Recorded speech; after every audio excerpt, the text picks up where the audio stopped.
ایران اور اسرائیل کے بیچ بڑھتے تناؤ کے مد نظر G7 ممالک کی بیٹھک میں امریکی صدر جو بائیڈن نے اسرائیل کو ایران کے نیوکلیئر بیسز پر حملہ نہ کرنے کی چیتاونی دی ہے۔ بائیڈن نے کہا ہے کہ اسرائیل کو اپنی سیکیورٹی کے لیے جوابی کارروائی کرنے کا حق ہے، لیکن اسے بیلنس پہ رکھنا چاہیے تاکہ حالات اور نہ بگڑیں۔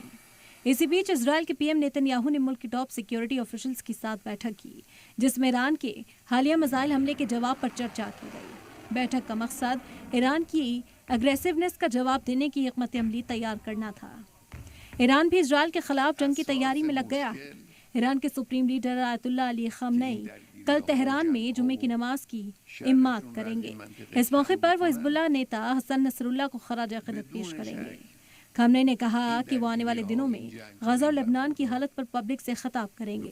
ایران نے اسرائیل کے خلاف میزائل حملہ کر نصر اللہ کا قتل کا بدلہ لیا ہے۔ بیورو رپورٹ، سلام ٹی وی۔